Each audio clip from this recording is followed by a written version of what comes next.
निलेश ज्ञानदेव लंके यांचा जन्म 10 मार्च 1980 रोजी पारनेर तालुक्यातील हांगा गावातील एका साध्या कुटुंबात झाला। त्यांचे वडील ज्ञानदेव लंके हे प्राथमिक शिक्षक होते, त्यामुळे त्यांची आई शकुंतला गृहिणी होती। त्यांच्या पालकांनी त्यांचे नाव निलेश ठेवले।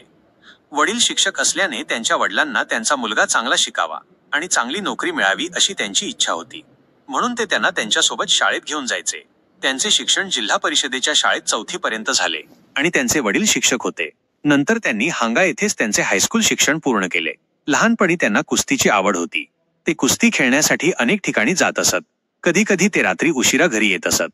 कार्यकर्त्यांच्या आग्रहास्तव त्यांनी 2007 मध्ये पंचायत समिती निवडणूक लढवली, पण त्यांना यश आले नाही। तरुणपणी त्यांना शिवसेना तालुका प्रमुख पद मिळाले। या माध्यमातून त्यांनी सामाजिक कार्य सुरू ठेवले। विविध सामाजिक योजनांसोबतच सरकारने योजना राबवण्यास सुरुवात केली। 2010 मध्ये त्यांनी त्यांच्या हांगा गावातील ग्रामपंचायतीत स्वतःचे पॅनल निवडून गावाचे सरपंच बनले। 2 वर्षांनी त्यांनी सरपंच पदाचा राजीनामा देऊन इतरांना संधी दिली।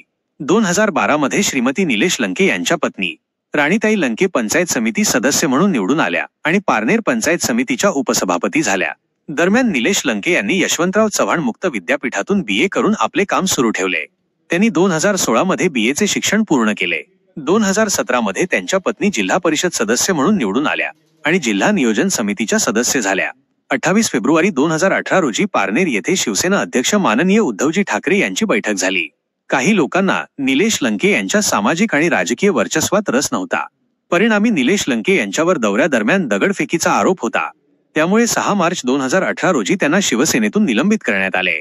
त्यानंतर अवघ्या 3 दिवसांनी म्हणजे 10 मार्च 2018 रोजी त्यांच्या वाढदिवसानिमित्त त्यांच्या हांगा गावात सुमारे 30,000 लोकांचा जमाव जमला होता आणि या कार्यकर्त्यांनी त्यांना विधानसभा निवडणूक लढवण्याचा आग्रह केला। त्यांनी तालुक्यातील विविध ठिकाणी निलेश लंके प्रतिष्ठानच्या शाखा उघडण्यास सुरुवात केली। त्यांनी 2019 ची विधानसभा निवडणूक लढवण्याचा निर्णय घेतला। त्यावेळी अनेकांनी त्यांना खूप सल्ला दिला।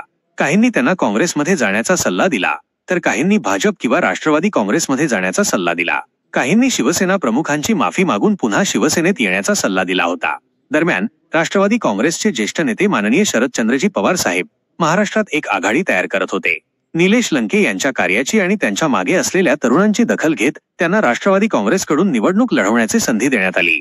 मतदारसंघातील जनतेच्या भक्कम पाठिंब्यामुळे 24 ऑक्टोबर 2019 रोजी एका सामान्य कुटुंबातील शिक्षकाचा मुलगा 61,000 मतांच्या बहुमताने आमदार म्हणून निवडून आला। हजारो लोकांच्या उपस्थितीत झालेल्या विजयी रॅलीत निलेश लंके भावनिक झाले होते। अनेक प्रस्थापित राज्यकर्त्यांना उलथवून ते तालुक्याचे आमदार झाले होते। नंतर राज्यात महाविकास आघाडीचे सरकार सत्तेवर आले।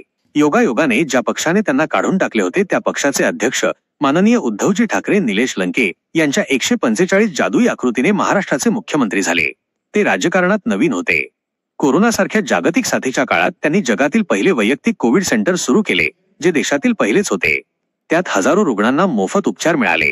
त्यांनी 2020 आणि 2021 मध्ये सलग 2 वर्षे जम्बो कोविड सेंटर सुरू केले।